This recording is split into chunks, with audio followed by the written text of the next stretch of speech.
Hello everyone, Lucky Mushroom Productions back again, and since I can't pick like an actual review location, I think this will be it for now, till I can think of something else. At least for bigger items, because where I did my Emily unboxing, it's good for locos, which I ordered a few more engines, so, but for larger items, I can't fit them on there, so.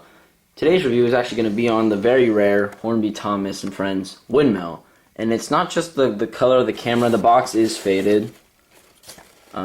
But this item is so rare that I didn't even care about what condition the box was in. But you do have one side that isn't faded, so that's good. But you can see it says Windmill, and it's part of the built on top of the collector's building range, and the original price is now. I think I paid like £60 for it. So you know, 60 quid's pretty good. For because these buildings are extremely nice. So I'm gonna try to not move the camera as quick because I noticed in the last video it creates a bit of like wind noise. And then let's see, right there's the seaside of pack for actual contents, which is kind of, it's just a windmill. So then underneath you got all the information there. See, detail scale model for adult collectors. And I think that's why this item didn't stay around for long, is because it was mainly for adults rather than children. And this was I think it was like 2005.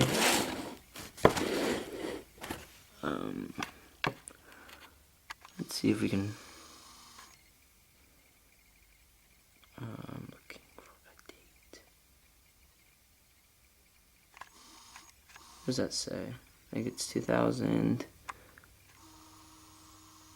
I think that says it's 2006.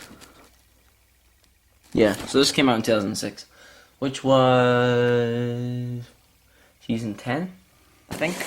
So this was the windmill used in the intro. So let's get it open. The box is a bit tattered, obviously, so it's quite easy to open. And the styrofoam's a bit messier on this, so I'm gonna try to keep it as neat as possible. But one side comes out of the top like this. You can see it in there. So I'm just going to move it out like that. Make sure there's no styrofoam on it. I'm gonna try to keep that all in the box. I don't want it on my desk or on the items. Okay. Now I'll simply slide this back in the box because I plan on keeping it out of the box for a while. Now, in case you remember in my Emily video when I mentioned I ordered cream tankers, I don't know if you saw them at the beginning of the video. They are here. I chose not to make a video about them because they're pretty self-explanatory, and then that brake fan I just got the other day thanks to the Tomy King 06.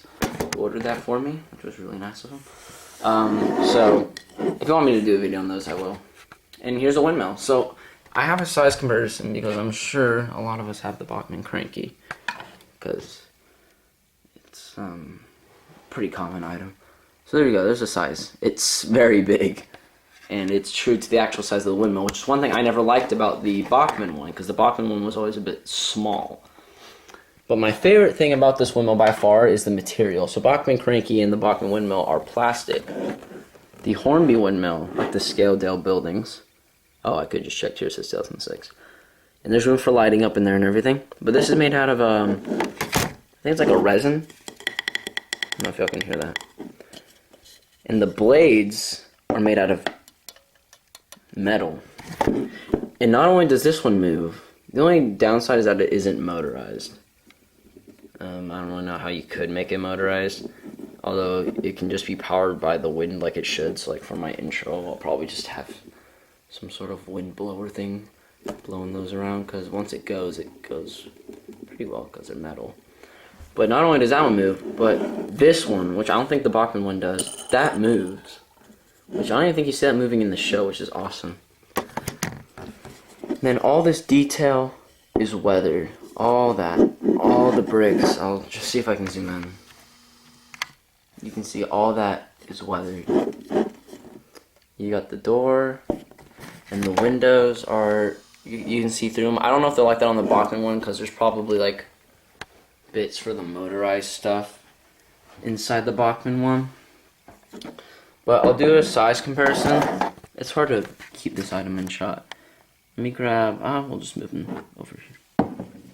So there it is next to Thomas and Emily. And it might still look a bit big, probably because it's close, but with ballast, they'd be probably up to like about there. Looks a bit more normal. So if I just look at just the detail and the quality, I mean the quality is outstanding with these Hornby buildings.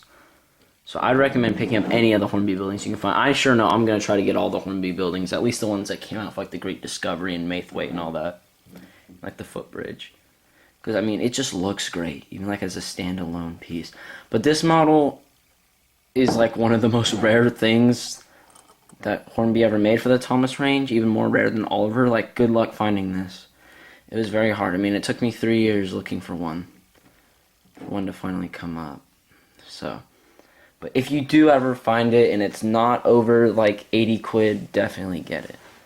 The reason I didn't mind it being pretty expensive is because the material. It's like resin and it's extremely nice. And you can put all your lighting in there and everything. And you can see how well these flow. You know, they move around because they're like weighted, so they can kind of go pretty well. So like with a fair amount of wind you can get them going. Unfortunately I don't have that much wind in me, but I tried it with a hair dryer and it worked. So if you get the right amount of air, it works. And just a few more size comparisons, because a lot of people don't have this item. It's a very heavily customized Homey Maithwaite station. And if any of y'all have any of the Atlas kits, this is like the standard size of like a signal box for HO scale, so quite large. So, there's not much to say about this item. I love it. It's one of my favorite pieces in my collection. It's just such a nice standalone piece, and I can't wait to have it on my layout up on a hill like it was in the Season 8 intro with the track going around it like that. And as you can see from angles like that, I mean, it looks brilliant. So, yep, definitely recommend this item. Please, try to pick it up if you can. It's quite a rare piece now, so if you have one, it might be a good investment. So, thank you all for watching. I'm going to have more reviews coming soon. This one was a bit different because obviously it's a different item. It's not an engine or rolling stock. If you want me to do reviews on any of that stuff, let me know.